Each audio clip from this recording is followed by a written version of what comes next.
번지 점프를 하면서 그 점프하며 뛰어내리는 그 상황 속에서 우리가 봐야 될 것은 주저하고 있었다는 거죠.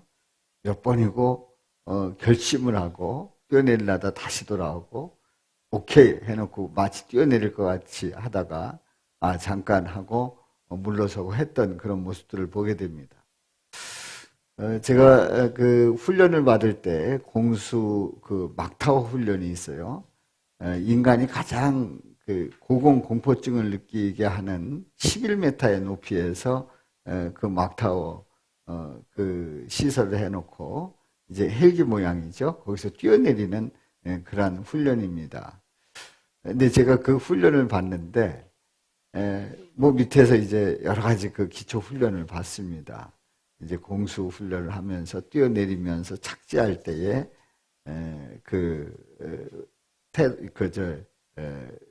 어떤 모션이라든가 이런 거를 이제 반복해서 훈련을 합니다. 또 뛰어내리면서는 뭐 1만, 2만, 3만, 4만 그리고 산계 검사, 이 낙하산이 펴졌는지 검사하는 그런 훈련을 아주 거듭 며칠 동안 하는 거예요. 그리고 이제 막타워를 타는 겁니다. 그 훈련을 그렇게 받았는데요. 이제 끝에 딱 서 있습니다. 11m 높이 가장 고공공증을 많이 느끼게 한다는 그 11m에 서 있습니다. 그리고 딱 창을 짚고 서 있어서 이제 뛰어내리는 거예요. 뛰어내리면서 이제 앞에 그 낙하산을 잡고 뛰어내리면서 1만, 2만, 3만 하고 뛰어내리게 되는데 그 연습을 그렇게 많이 했어요. 그래서 이제 그 앞에 차례가 돼서 딱 서 있습니다. 다리를 후들거리죠. 그리고 뛰어! 그러면 이제 뛰어내리게 되는데 제가 뛰어내렸어요. 그랬는데 눈 떠보니까 서 있더라고 그냥. 저는 뛰어내렸는데 여기에 발이 붙어 있어요. 아이고. 아니 뛰어내려서 그냥 내려갔으면 좋겠는데 그냥 서 있는데 더 무서워지는 거예요. 더 몸이 얼어붙는 거예요. 우리 교회에 우리 박춘성 집사님이 뭐 막타워 훈련뿐만 아니라 공수 낙하를 수십 번 이상 하신 분인데 아무튼 저는 처음 그 경험을 하는 거죠. 뛰어내렸는데 그냥 있었단 말이죠. 그런데 뛰어내릴 수 있었던 결정적인 이유가 있어요. 두 가지입니다. 첫째는 내가 뛰어내려도 안전하다고 하는 그런 생각이 한 가지가 있어야 되고요. 두 번째는 내가 뛰어내리겠다고 하는 결정을 해야 됩니다. 바로 안전하다는 확신과 그리고 뛰어내리겠다는 작정한 마음, 확정된 마음이 있어야 돼요.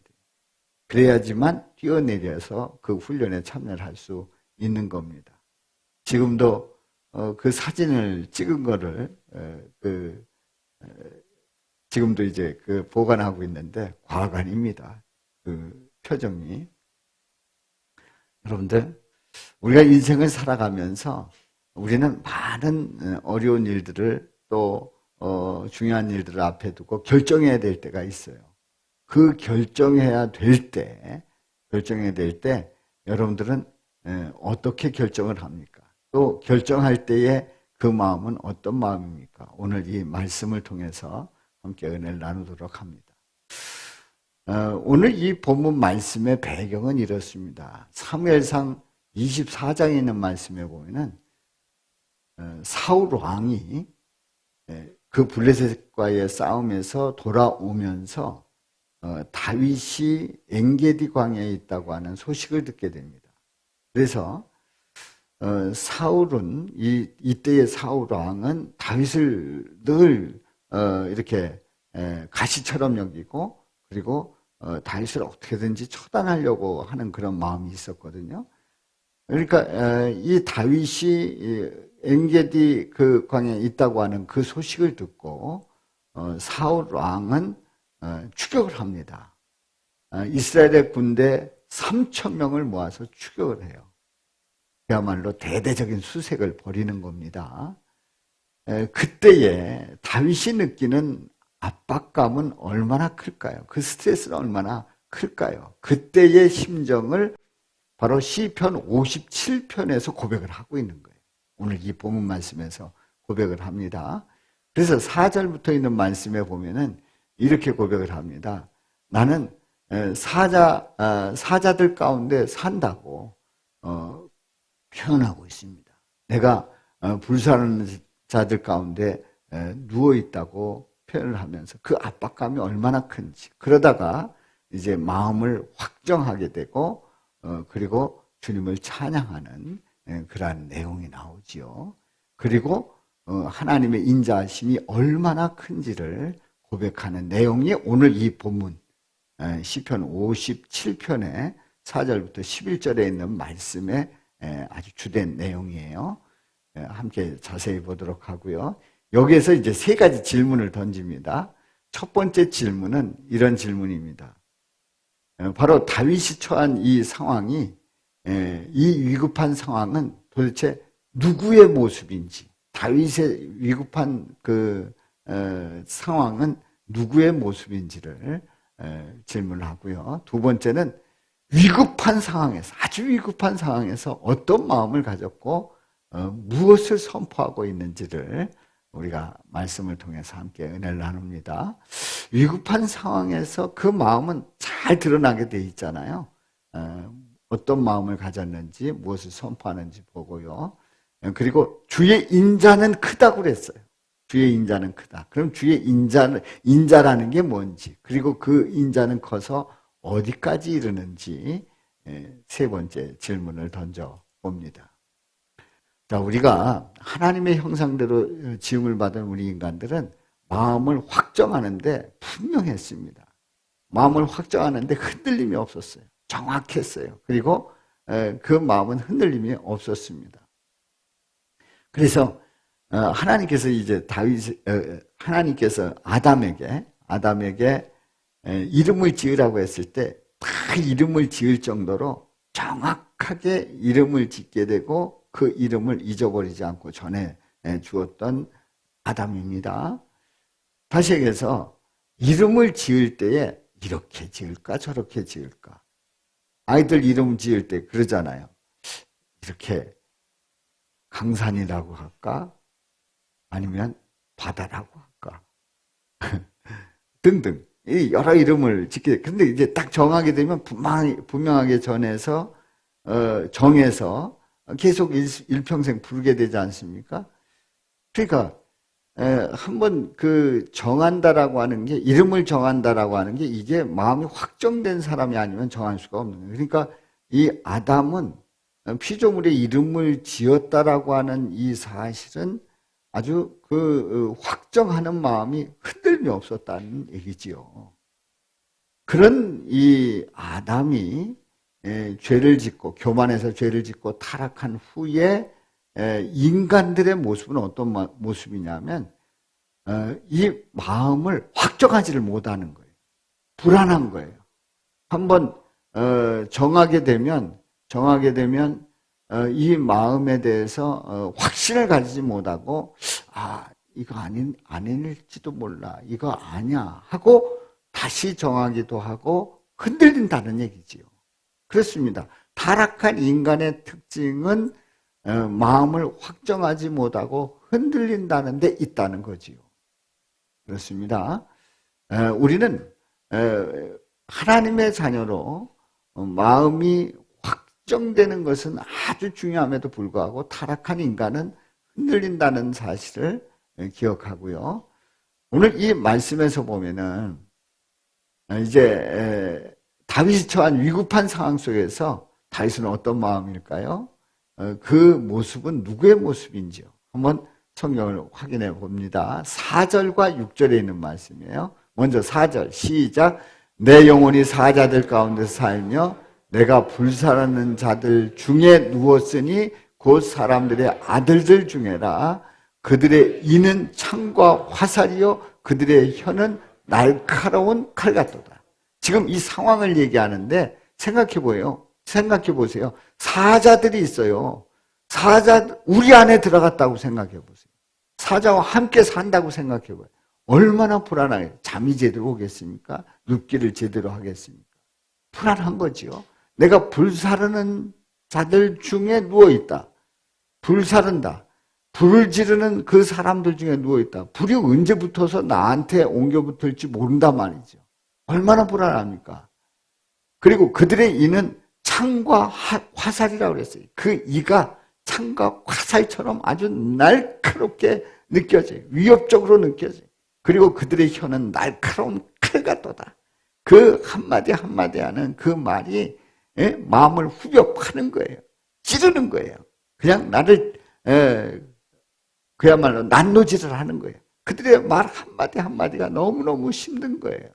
그들의 위협이 한마디씩 하는데 3,000명이 한마디씩 하는데 이놈 어디 있어? 이러면서 이제 돌아다닐 때에 얼마나 그게 위협적으로 들리겠냐 말이죠.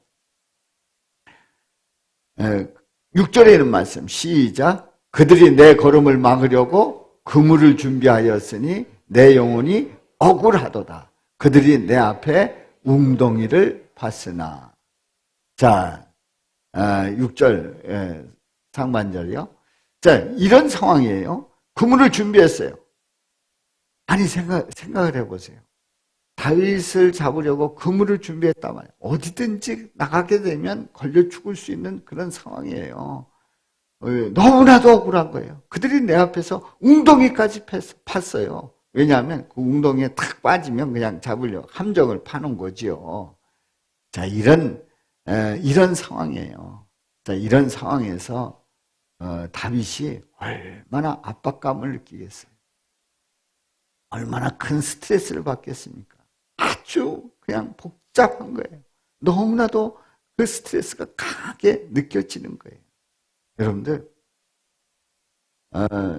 이런 상황들은 다윗뿐만이 아닙니다. 누구의 모습이기도 해요? 저와 여러분들의 모습일 수도 있다는 얘기죠. 물론 우리가 내가 잘못해서 그런 일을 당할 수도 있어요. 그런데 내가 잘못하지 않았는데 너무나도 억울하게 당할 수도 있어요. 지금 다윗은 사울에게 큰 잘못한 게 아니에요. 오히려 다윗이 사울을 살렸고 나라를 지켰고 그리고 이 다윗은 사울을 잘 섬기고 있는 거예요. 그런데 사울은 이 다윗을 그리고 인정받는 이 다윗을 그냥 둘 수가 없었던 거예요. 어떻게든지 처단하려고 했던 거예요. 너무나도 억울한 거예요. 너무나도 억울한 거예요. 우리는 얼마든지 이런 상황에 부딪힐 수 있다는 얘기죠. 자, 이 상황에 부딪히면 한마디 하는 말이 있어요. 이 지경이 됐는데 하나님은 아실까? 하나님은 아실까요? 모르실까요? 하나님이 모르실까요? 아세요. 그런데 이때의 압박감 속에서 큰 스트레스를 받으면서 이렇게 그물을 쳐놓고 함정을 파놓고 그리고 나를 잡으려고 하는 이 압박감 속에서는 내가 이 지경에 처했는데 하나님은 모르실 거야 하는 생각을 하게 된다는 거죠. 여러분들, 우리가 살면서 힘든 일 부딪혔을 때 하나님은 아시는 것 같아요? 모르시는 것 같아요? 하나님은 모르셔. 내가 이렇게 힘든지를 모르셔. 하나님은 내 마음 모르셔. 이렇게 생각을 한다는 거지. 하나님은 모르셔. 그러기나 합니까? 하나님은 도대체 살아있는 거야? 뭐 하는 거야? 여기까지 나가잖아. 그리고 나중에는 하나님은 없다. 나 하나님 믿는다는 게 너무나도 후회스럽다. 여기까지 나가는 거예요. 다시 해서 압박감을 느낄 때는 정말 외롭고 힘들고 그리고 하나님은 모를 거라는 생각이 든다는 얘기지요. 그런데요, 우리 하나님은 모르실까요? 아닙니다. 다 아십니다. 우리의 형편과 사정을 다 아십니다. 그래서 우리 예수님께서 말씀을 합니다. 수고하고 무거운 짐진 자들아 다 내게로 오라. 다 내게로 오라. 다 내게로 오라는 것은 우리 예수님은 다 아시고 또 그 사정 이야기를 들으시고 그들과 함께 하겠다는 약속이에요. 그렇습니다. 우리 예수님은 우리를 다 아시고 우리를 부르신다는 것을 꼭 기억하시고 우리가 너무나도 힘들고 어려울 때 방황하지 마시고 주께로 나오시기를 주님의 이름으로 축복합니다. 그러면 이제 두 번째 질문이에요. 위급한 상황에서 어떤 마음을 가졌고 무엇을 선포합니까? 위급한 상황에서 어떤 마음을 가졌고 무엇을 선포합니까? 이 질문에 답을 하기 전에 우리가 짚고 넘어갈 게 있어요. 6절에 보면은 뭐를 팠다고 그랬죠? 웅덩이를 팠으나 그들이 내 앞에 웅덩이를 팠으나 어떻게 됐대요? 자기들이 그 중에 빠졌도다. 6절에서 말씀을 하고 있어요. 이게 무슨 얘기냐 하면 지금 엔게디 광야에 그래서 골짜기에 그 3,000명의 군사를 풀어가지고 수색하고 있는 거예요. 그리고 그 산골짜기에는 웅덩이도 많았어요. 굴도 많이 있었단 말이죠. 이런 상황에서 다윗이 피하다가 어디로 숨었냐면 한 굴에 숨어 있는 거예요. 이 분굴에 숨어 있어요. 숨어 있는데 그런데 앞불싸 누가 오는 거예요. 봤더니 왕이 오는 거예요. 얼마나 놀랐겠어요. 그야말로 간담이 다 녹는 거죠. 인전 잡혀 죽는구나. 근데 부하들하고 오는 게 아니라 혼자 들어오네요. 혼자 들어오더니 끝까지 뭐 찾는 게 아니고 오다가 어느 정도 이렇게 오더니 쓰는 거예요. 서서 뭐 이렇게 뭐 풀렸더니 이렇게 쭈그리고 앉는 거예요. 뭐 보는 거예요? 용변을 보는 거예요. 이때 이 다윗에게는 절호의 찬스예요. 다윗은 다윗에게 걸리기만 하면 죽습니다. 그리고 그 3,000명의 군사가 계속 수색하기 때문에 어디 움직일 수도 없는 상황이에요. 그런데 왕이 들어왔다면 그것도 혼자 들어왔단 말이에요. 그것도 용변을 보고 있단 말이에요. 이때야말로 죽일 수 있는 기회고 하나님께서 허락하셨다고 부하들은 생각을 하는 겁니다. 그래서 목숨을 노릴 수 있는 절호의 이 찬스에서 다윗은 말립니다. 동굴 아니니까 사실은 이야기하기를 그 말을 이렇게 할 수가 없어요. 말하면 그대로 들릴 수 있으니까. 그러니까 수신호로 그 얼굴을 보면서 또 느낌 속에서 계속 신호를 보내는 거죠. 신하들은 이게 뭐예요? 이게 뭐예요? 여기 안 보시는 분은 뭔지 모르겠습니다만은 이게 뭐예요? 처단하자는 거죠. 그때 다윗은 안 된다는 거예요. 왜냐하면 하나님께서 세우신 이 왕을 내가 마음대로 처단할 수 없다는 거죠. 안 된다는 거예요. 손을 내서는 안 된다는 거예요. 그 대신에 옷자락을 싹 팹니다. 옷자락만 베어낸 이 다윗. 이제 왕이 이를 보고 나갑니다. 들어올 때는 총총 걸음으로 바쁘게 들어왔다가 나갈 때는 어떻게 나간다고요? 시원해졌죠. 여유 있게 나갑니다. 그리고 이제 돌아갑니다. 그리고 왕이 돌아가고 나서 다윗은 그 옷자락을 보여주면서 왕이요. 옷자락이 여기 있다는 거죠. 당신을 죽일 수 있음에도 불구하고 죽이지 않았다는 거예요. 여러분들 정말 어려운 결정이에요. 정말 이거는 인간적으로 생각해 볼 때에 미련하기 짝이 없는 거예요. 그때 절의 찬스에서 그냥 눈 딱 감고 처단하면 더 이상 위험한 상황을 맞이하지 않습니다. 이후에도 다윗은 여전히 쫓겨다녔거든요. 여러분들 이 상황 속에서 이 다윗이 분명하게 하나님을 바라보았고 하나님의 뜻이 아니라는 걸 알았어요. 요거 하나만 터뜨리면 그냥 끝나는 건데 터뜨리지 않았어요. 끝까지 지켰어요. 그리고 이 다윗은 하나님을 바라보면서 죽이지 않는 그 결정을 하고 사울이 살아나가고 나서 이 시편 57편을 이제 기록을 하는 거예요. 이 상황 속에서 시편 57편을 기록한 거예요. 자, 그가 뭐라고 고백을 하냐면 하나님이여 내 마음이 확정되었고 내 마음이 확정되었사오니 마음을 결심을 하고 나서 확정을 하고 나서 이렇게 고백을 합니다. 자, 7절 말씀 우리 다 같이 봉독합니다. 하나님이여 내 마음이 확정되었고 내 마음이 확정되었사오니 내가 노래하고 내가 찬송하리이다. 아멘. 얼마나 멋진 고백이에요. 내 마음이 확정되었고 확정되었사오니 내가 노래하고 내가 찬송하리이다. 죽이지 않았는데 그리고 그를 그냥 나가게 했는데 그가 나의 목숨을 노림에도 불구하고 그냥 나가게 했는데 그 마음은 너무나도 편한 거예요. 내 마음이 확정되었습니다. 확정되었습니다. 내가 주님을 노래하고 찬송합니다. 그렇게 고백을 하면서 그 마음속에 확신이 섰어요. 그래서 그 다음에 이어지는 고백 시작. 내 영광아 깰지어다 비파야 수구마 깰지어다 내가 새벽을 깨우리로다.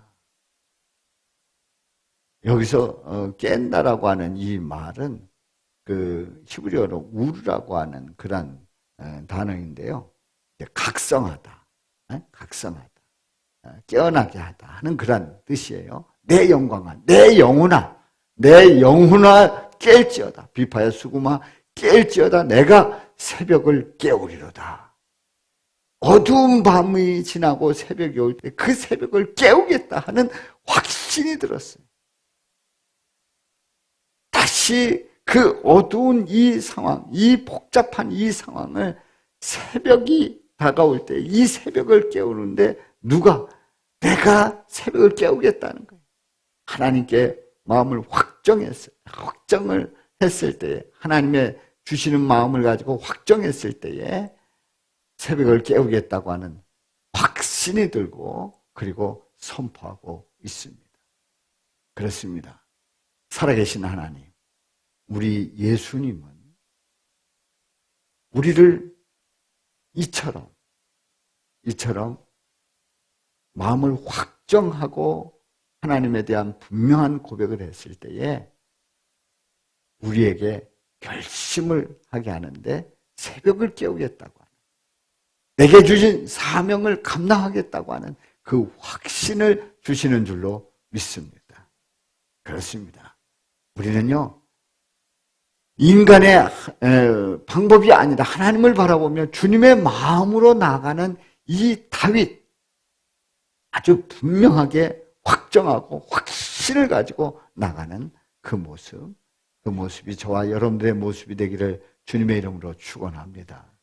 누가 주신다고요? 이 마음을? 우리 하나님께, 우리 예수님께서 우리에게 마음을 주신단 말이죠. 그렇습니다. 우리는 이렇게 저렇게 흔들릴 때가 많이 있잖아요. 그런데 그때마다 우리 마음에 확정을 하게 하고 확신을 가지고 나가게 하시는 살아계신 하나님, 우리 예수님. 그 예수님이 우리 가운데서 어두운 밤이 지나고 새벽을 깨우는 힘을 주시는 놀라운 우리 주님이심을 분명히 고백합니다. 그렇습니다. 오늘 이 말씀을 통해 세 번째 질문이에요. 그럼 주의 인자는 커서 어디까지 이른다고요? 주의 인자는 커서 어디까지 이릅니까? 하늘에까지. 그래요. 10절 말씀 시작. 무릇 주의 인자는 커서 하늘에 미치고 주의 진리는 궁창에 이르나이다. 자, 주의 인자는 커서 하늘에 미친다. 주의 인자. 인자라는 게 뭔가? 성경에 보면은 인자, 사람의 아들이라는 그런 뜻도 있습니다만은 이런 때의 인자는 헤세드라고 하는 히브리어인데 요 히브리어의 뜻이 친절, 자비, 자애, 사랑 이런 뜻이에요. 여기 인자는. 다시 얘기해서 주의 사랑, 주님의 그 사랑이 커서 어디에 미치고? 하늘에 미친다는 거예요. 하늘에 미친다는 거예요. 그러니까 주님의 사랑이 하늘 가득하게 채울 수 있다는 거예요. 주님의 사랑이 얼마나 큰지 그 사랑을 고백하고 있어요. 그러니까 다윗은 지금 사울에게 쫓겨다니면서 그 위급한 상황 속에서 동굴에 숨어 있다가 그 죽이지 않고 마음을 확정하고 그리고 확신을 가지는 그 마음 속에서 그가 고백한 것이 주의 인자는 커서 하늘에 미치는 주의 사랑이 이렇게 크다는 사실을 알게 된 거예요. 그렇습니다. 주님의 사랑. 그 사랑 때문에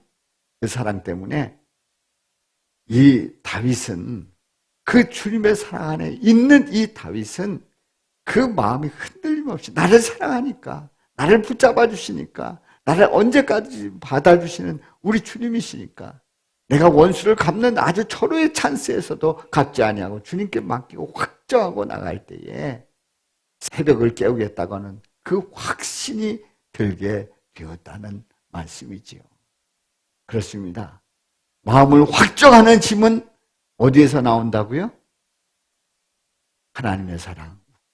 우리 예수님의 사랑을 느낄 때에 마음을 확정하는 그 힘이 나오는 줄로 믿습니다.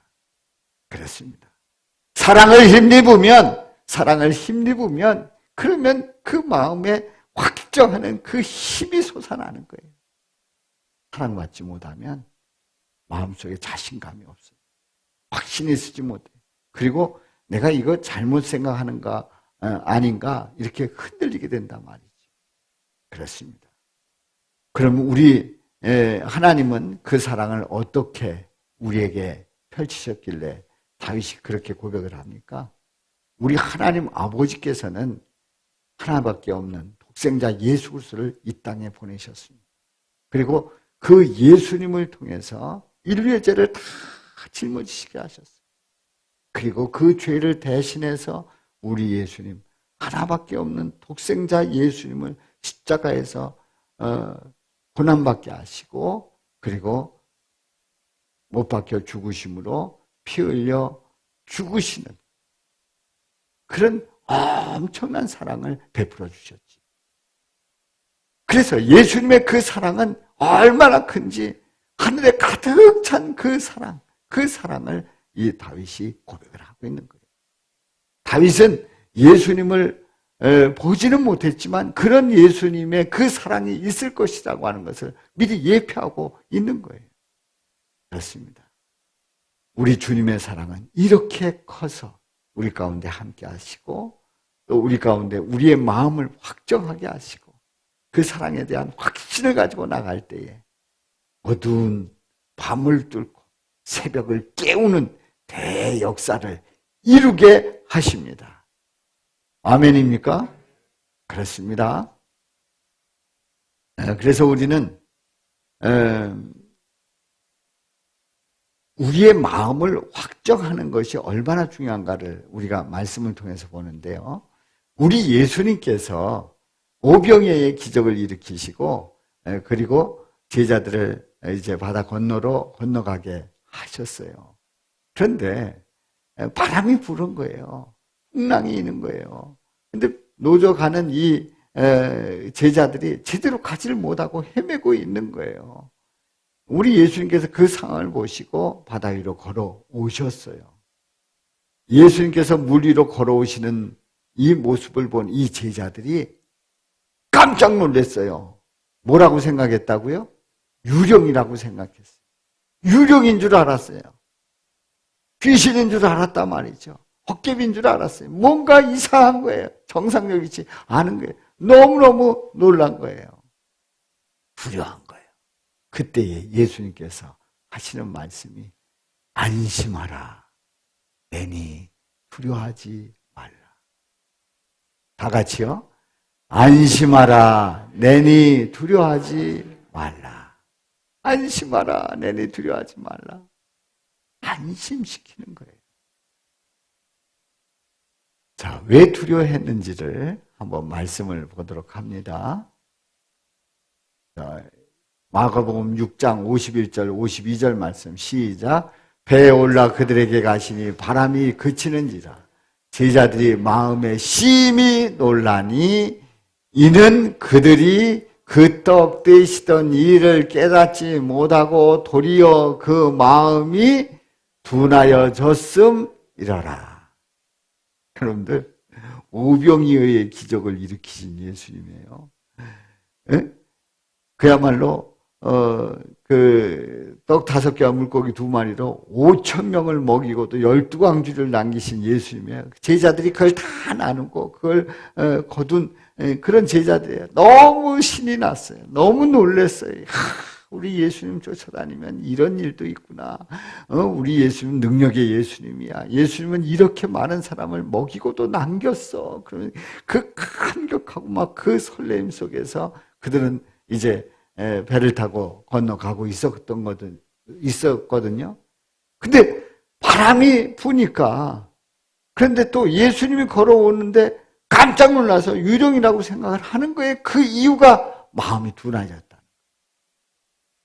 첫날의 그 감격, 그 모습을 생생하게 보고도 마음이 둔해진 거예요. 마음이 둔해졌다는 건 뭡니까? 마음이 흔들렸다는 거예요. 민감하지 못한 거예요. 제대로 보지 못하는 거예요. 그리고 자꾸 그 주님의 마음이 아니라 세상적인 마음을 갖는다는 거예요. 그리고 한눈 판다는 거예요. 그러면 마음이 둔해지는 거예요. 마음이 둔해진 거예요. 마음이 둔해진 거예요. 마음이 둔해지게 되면 하나님께서 하시는 일, 우리 예수님께서 하시는 일을 제대로 알 수가 없지요. 그리고 이것이 하나님의 섭리인지 하나님의 역사하심인지 하나님이 날 사랑하는지 나를 축복하는지 나를 인도하시는지 전혀 몰라요. 마음이 둔해지면 전혀 몰라요. 여러분들 신앙생활하다 마음이 둔해질 때 있잖아요. 보세요. 그때 그렇게 느껴져요? 하나부터 10까지 다 아닌 거로 생각을 하잖아요. 하나님 세상 없는 것 같고 교회 다녀봐야 소용없는 것 같고 성경 읽어봐야 소용없고 샤우팅은 왜 하라고 그래? 귀찮아 죽겠네.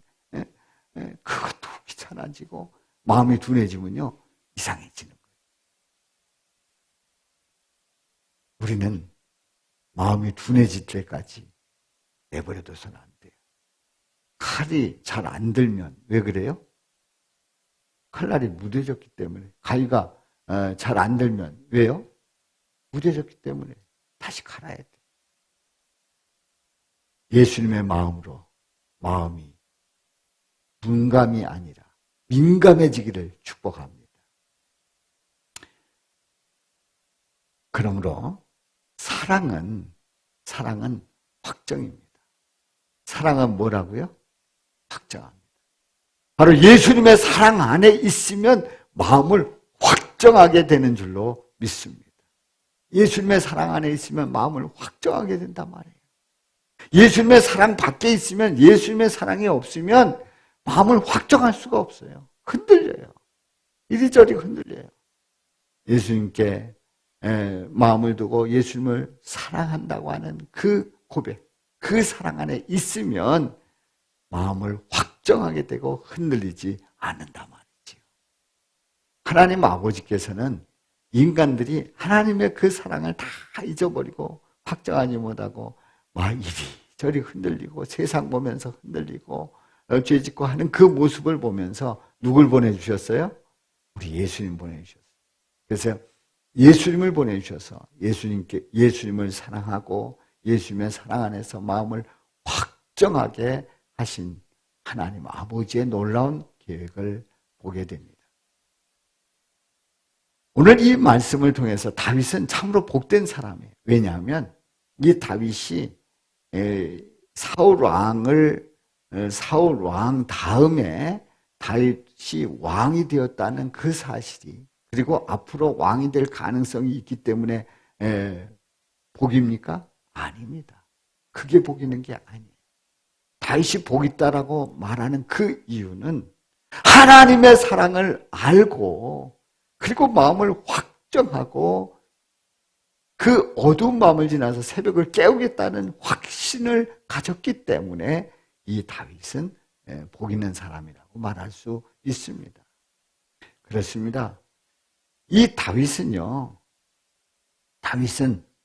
앞으로 오실 예수님을 미리 내다보았어요.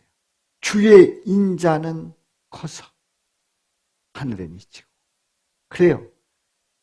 예수님의 그 사랑이, 다시 오실 앞으로 오시는 예수님의 그 사랑이 얼마나 큰지, 메시아의 그 사랑이 얼마나 큰지를 이 다윗은 고백 속에서 미리 보여주고 있단 말이지. 그렇습니다. 그렇기 때문에 다윗이 복이 있는 거예요. 여러분들, 현대인들은요, 마음을 확정하고 굳은 결심을 가지고 목표를 향해서 쫙 나가면서 성공하는 사람들 생각보다 많습니다.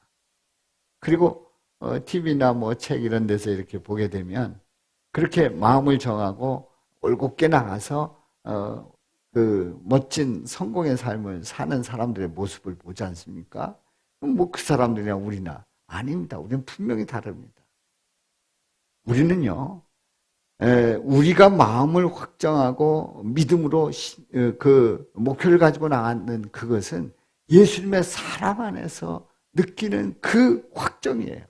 그러므로 우리의 그 확신 있는 그 삶, 그리고 우리 가운데서 역사하시는 그 삶은 누구의 은혜라고요? 하나님의 은혜요. 하나님의 사랑인 줄로 믿습니다. 예수님의 사랑인 줄로 믿습니다. 그 사랑 안에서 이루기 때문에 우리는 이 세상의 성공 그 자체로 끝나는 것이 아니라 영생의 삶을 보장받는 놀라운 축복을 받게 됩니다. 아멘? 분명히 다르다는 거지요. 그렇습니다. 그러므로 하나님의 자녀는, 성도는 어때야 됩니까?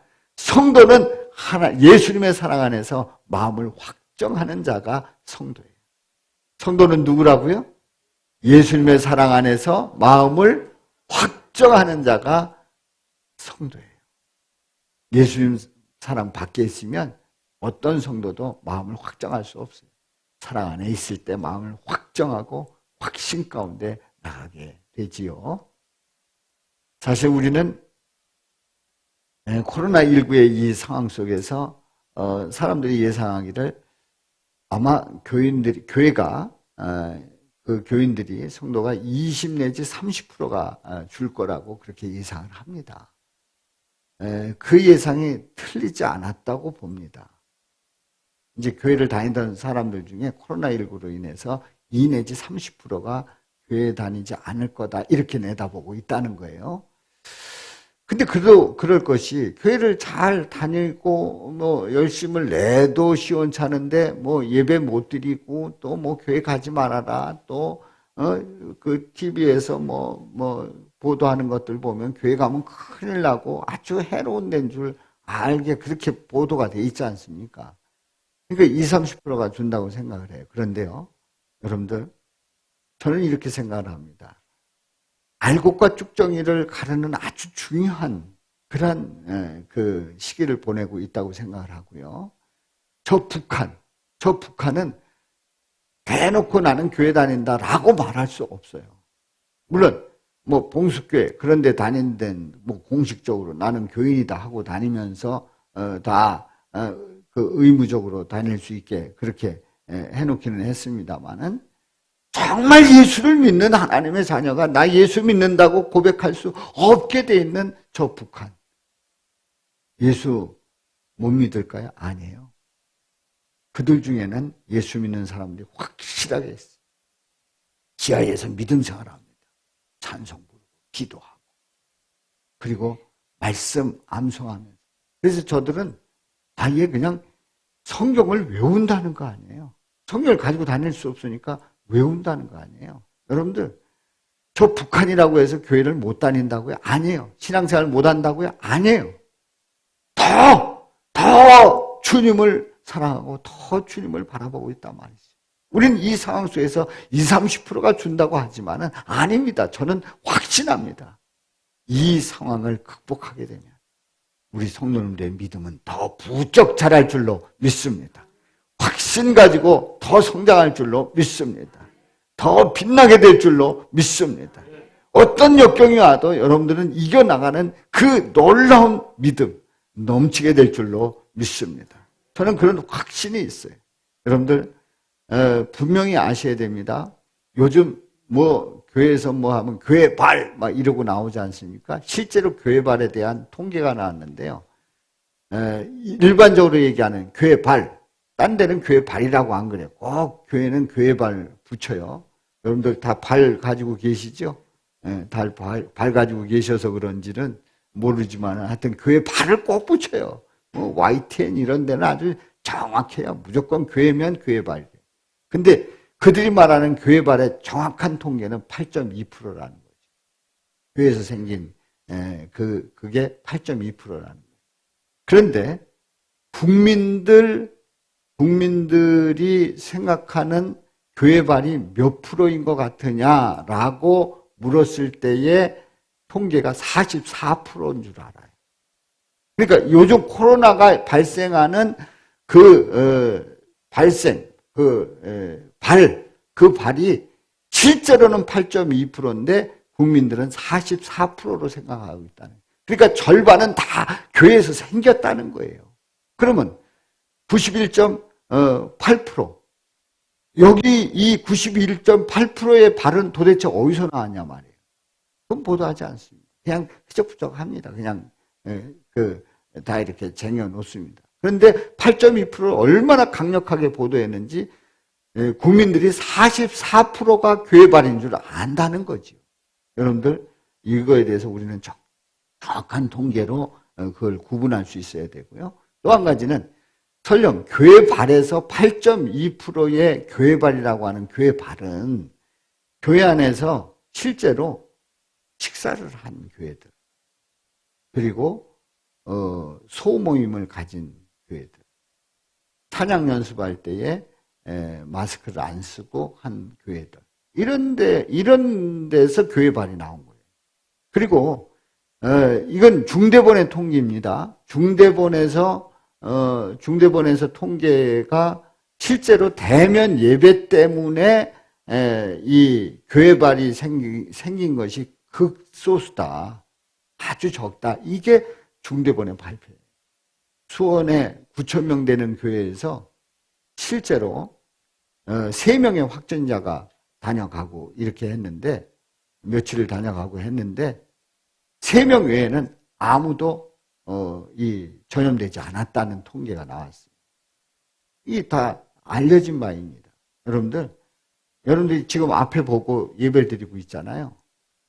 우리 하나님께서 우리 가운데서 역사하시고 지하철을 보고 또 요즘 마트 또 어디 이런 데 가보십시오. 바글바글해요. 그런데 하고 지금 상황하고 비교하면 비교가 되지 않아요. 이런 것 때문에 두려워하지 마시라는 거죠. 우리는 하나님을 사랑하는 그 사랑 안에 예수님의 사랑 안에 있으면 마음을 확정하게 되고 그 사랑의 확신 가운데 어두운 밤을 뚫고 새벽을 깨우는 하나님의 자녀가 되는 줄로 믿습니다. 이런 확신 가지고 믿음으로 나가시기를 주님의 이름으로 축원합니다. 축원합니다. 그래요. 자, 우리 한번 외쳐봅니다. 예수님의 사랑을 모르면 마음이 흔들리고 새벽을 깨우지 못하지만 예수님의 사랑을 알면 마음을 확정하고 새벽을 깨운다. 우리 다 같이 한 목소리로 시작. 예수님의 사랑을 모르면 마음이 흔들리고 새벽을 깨우지 못하지만 예수님의 사랑을 알면 마음을 확정하고 새벽을 깨운다. 아멘. 아멘. 화평방송 구독, 좋아요 부탁드립니다. 감사합니다.